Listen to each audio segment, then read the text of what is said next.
we as an organization just wanted to express our deepest condolences and sadness for the passing of Johnny Bower, obviously to his wife Nancy, his children, his grandchildren, and his great-grandchildren.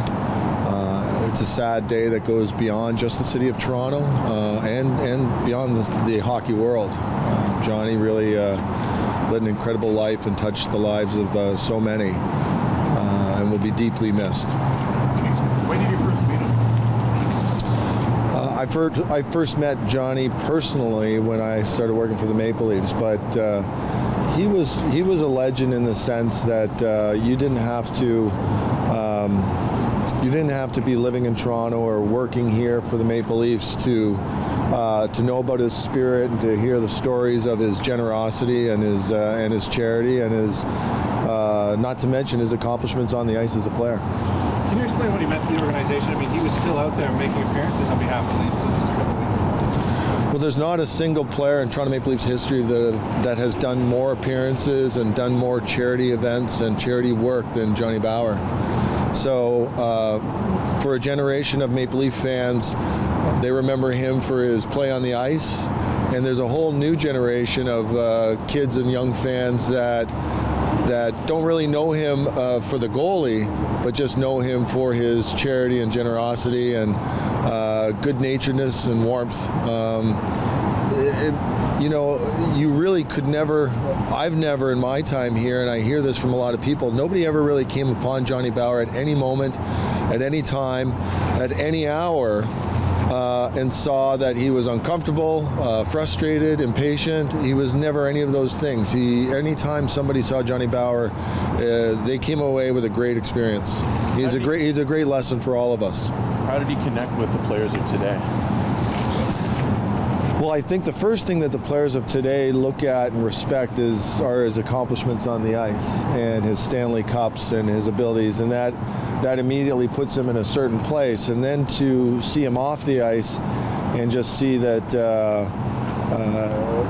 like I said, his generosity, his warmth, his humor, I think for a lot of players today, they look at somebody like that and they think that this is a great example of what we all aspire to be.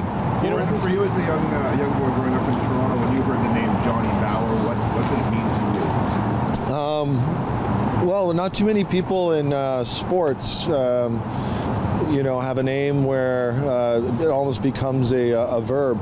So if you were playing street hockey and you poke check somebody, you yell Johnny Bower. I just Johnny Bowered you. So before, I'd never seen Johnny play as a young kid, but I knew that this was the man that invented the poke check growing up here in Toronto. So it wasn't until the last few years where I actually got to know him on a more personal level and really saw up close what everybody talked about. You know, one of the coolest things about Johnny Bower is the fact that he played at such an old age. Like, I think his rookie year was 29. Then I think when he was in 1967, when he was in the Leafs, nobody really knew his age. They were always guessing about him. Well, it's pretty incredible that he had an entire career in the American Hockey League before he ever played for the Maple Leafs. And I remember reading something about him when I first got here that as a rookie, he was the oldest member of the Toronto Maple Leafs and never played a game for the Maple Leafs when he was not the oldest player on his team. So, and then went on to win 4 Stanley Cups and be obviously instrumental in those wins. So it's really. It's not a story you hear about. He was a unique person and has a very unique story. What was his reaction when you surprised the players last year and told them that their numbers were all going to retire? Johnny's reaction at the time when we told them about their sweaters being retired was typical. It was gracious. He was appreciative, and I think he followed it up with a little joke, and that was him. He, like I said, he was at a lot of events for our team and in this city and in the community. Always had a ton of energy and was just extremely good-natured. So he's going to be dearly, dearly missed. Through a lot of the lean years, when fan support might not have been so high, Johnny was always here with the club and appearances. What does that say to you about his kind of long-lasting support? Well, Well, Johnny loved being a Leaf, and in retirement he loved being a Leaf, and he loved the team. And as much as he did a lot of public appearances, he also did a lot of private ones as well. So here's a Hockey Hall of Famer that would dress up as Santa Claus for the players and their kids and their families, and he did a lot of things behind the scenes as well. So regardless of where the Leafs were in the standings, Johnny's love for the Maple Leafs never wavered, and that's why we said we don't really know of a player, a former player, that was as loved by Leaf fans, but loved them back equally as much. Any plans to memorialize him as of yet? I know it's early. Yeah, we're respecting the family's privacy, wish for privacy at the time, and this did happen quite suddenly. So I'm sure we'll communicate with them at a later date. You and your team have done a lot to remember the Leafs of the past. They have legends row standing behind us now. Does it mean a little bit more today? Johnny will be remembered forever here. Well, we were just talking on the way down that we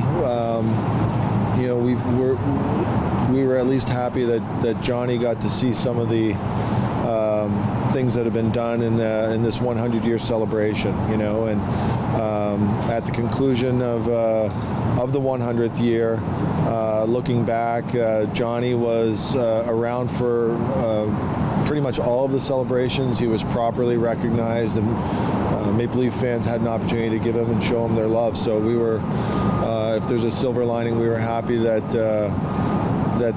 this was a year in which Leaf fans, people in Toronto, were able to recognize and shine a light on people like Johnny Bower. It is a very different game compared to the time when Johnny was playing. But what do you think young players in the city today can learn from Johnny?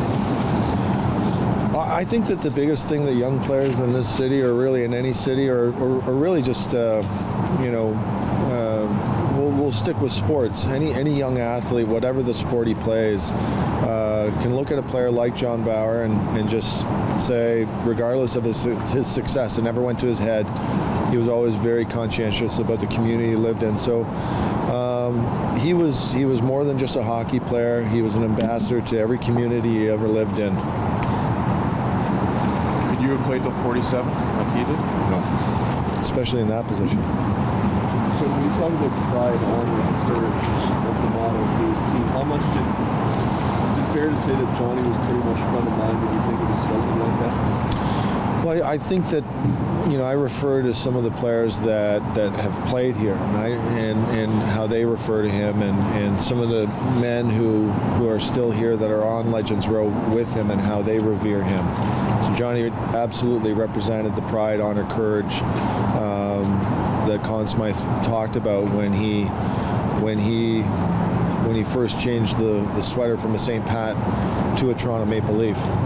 Johnny was a great representation of what he wanted in a Leaf, and still is today.